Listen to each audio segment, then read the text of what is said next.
Thank you for visiting ClearOne University. In this module, I will talk about ClearOne's Collaborate Central.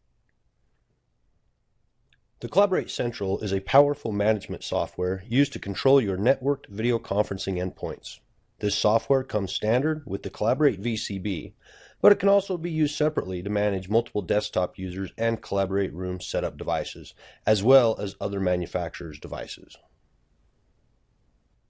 The Collaborate Central software revolutionizes video over IP by moving management and administration to a central server and away from end users.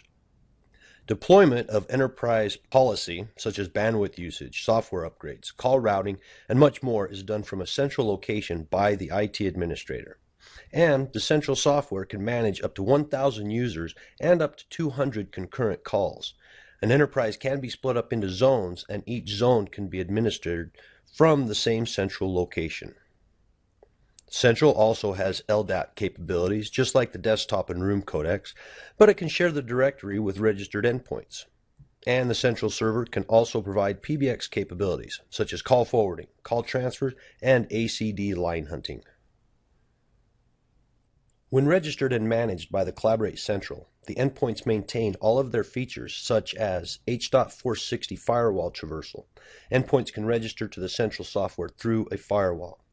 They can still use H.235 encryption. They maintain H.264 high-definition video, H.239 data sharing, multicasting with ClearOne Simulcast, and they can still record and stream as long as their licensing allows it. Collaborate Central provides bridging services for multi-point conferencing and can manage max number of participants in a call, as well as bandwidth limits and quality of service settings. Multi-vendor support for various gateways, MCUs, proxies, and directory servers is possible, along with the ability to create reports showing usage on a per-user basis to a system-wide report to a multicasting report. Collaborate Central has too many features and functions to cover in this singles training, but I will hit on some of the main highlights of the Collaborate Central software, and more information can be found by downloading the user's manual from www.clearone.com. This diagram shows what a worldwide deployment could look like. This shows 3 offices around the globe connected via leased WAN connections and also having ISDN points calling in and internet callers connecting through a firewall. Each of these zones could have 1,000 endpoints, and all of these endpoints can be managed by the central software. Here is the main view of the Collaborate Central software.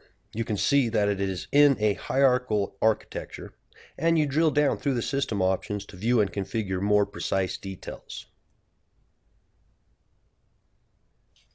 I will now show some of the available features of the central management software.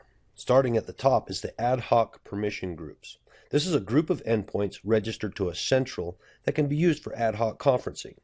Ad hoc conferencing allows a point-to-point call to be expanded to a multi-point call without having to drop and reestablish that call. This is done by one of the participants of the point-to-point call inviting another endpoint. You can choose which bridges are or are not available for ad hoc calls in the properties.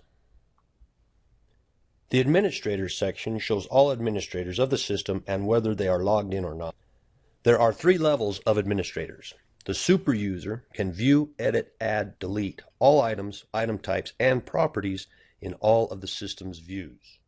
The super user has an all-access pass to the central software.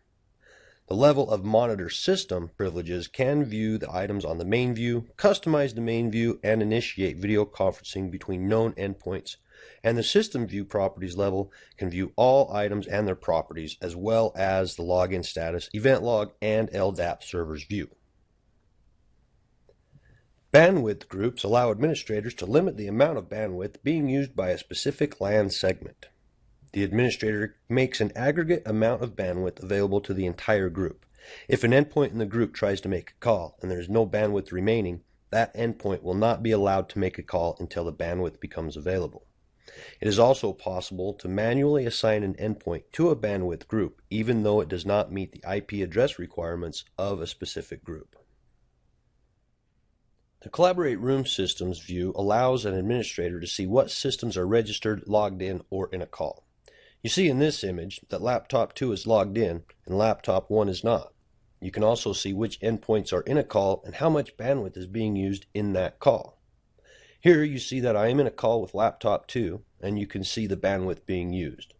At the top of the screen, you will see the state of the entire system, showing the number of calls and the total bandwidth being used. The Collaborate VCBs shows which VCBs are registered to this instance of Central Software, and it also shows the available bridge rooms created on this VCB. You see in this example that there are 8 available bridges, and the Properties page shows specific details about the bridge, such as whether the bridge can be used for an ad hoc conference, and you can configure mixing parameters, such as the multi-point call screen layout, bandwidth of conference, and max output resolution of the conference. Some of the other available options are multicasting, and whether it is available and what options are available. Some of the other parameters available are max number of participants, and whether to reserve these ports for this bridge, and whether recording and streaming is also available on this bridge. These and many other options are available on a bridge-by-bridge basis. Some of the other management options available from the Collaborate Central software are: for non-Clear 1 H.323 device registration, hunting groups, where you can set up a group of extensions to be cycled through for automatic call distribution systems used in customer and self-service centers. Another group is the SIP user agents. This shows which endpoints have registered to the SIP proxy and can use the Central as a gateway between H.323 and SIP endpoints. Also shown are non-registered devices that are making calls through the Central server. It is possible to limit the number of calls to non-registered devices or to not allow calls to these devices at all.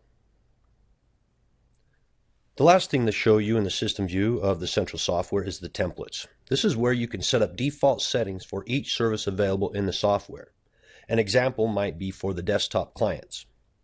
If you set up a template for desktop clients, each time a new client registers with the Central server, the settings in the template will be applied to that client. In this example, the client would not be allowed to have calls with non-registered devices, and the maximum bandwidth for any call will be 384 kilobytes per second.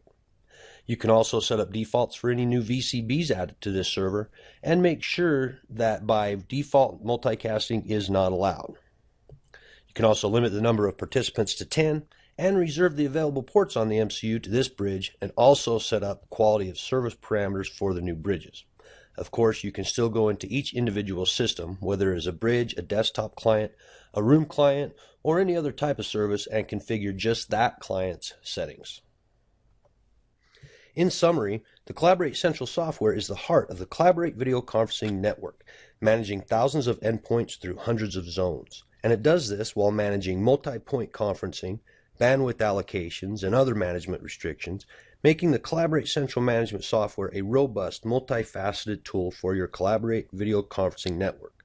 The Collaborate Central has many more capabilities than what was covered in this module, but you can receive more information by visiting www.clearone.com and downloading the user's manual. Well, let's take a quiz to prepare for the certification exam. Number 1, true or false? Collaborate Central can administer QoS policies across an entire video conferencing network. The correct answer is true.